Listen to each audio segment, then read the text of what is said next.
तो इस तरीके से हम अनुलोम विलोम करेंगे। और अनुलोम विलोम बहुत इंपॉर्टेंट है। अनुलोम विलोम इसलिए इंपॉर्टेंट है क्योंकि आप इस तरीके से हमारा जो नर्वस सिस्टम है उसको हम एक्टिव करते हैं। तो इफेक्टिवली जब आप देखेंगे हम सांस लेते हैं और आप देखें कि जब हम सांस लेते हैं तो हमारे शरीर में, हमारी बॉडी में बहुत सारी जो है नाड़ियां होती हैं, बहुत सारी नसें होती हैं जिसमें कि आपका वायु मीन्स का प्राण बहता है। तो उन बहुत सारी नाड़ियों में तीन नाड़ियां बहुत इंपॉर्टेंट है। First of all Ida, then Pingala तथा सुषुम्ना।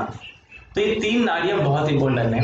ईड़ा मीन्स जो हमारा जो लेफ्ट जो नाड़ी है वो आपकी ईड़ा कहलाती है, और जो राइट नाड़ी है वो आपकी पिंगला कहलाती है। और इन दोनों के बीच में है सुषुम्ना।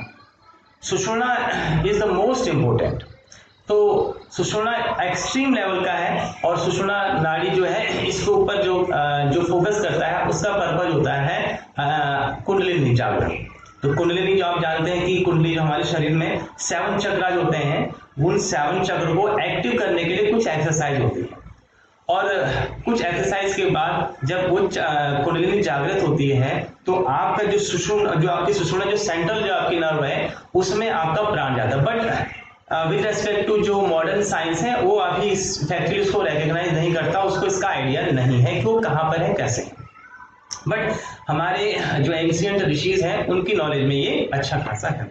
तो जब हम सांस लेते हैं आप देखेंगे एज ऑफ नाउ आप फील कर सकते हैं, सांस जब लेते हैं तो जाहिर सी बात है नाक खुल लेते हैं, बट हमारे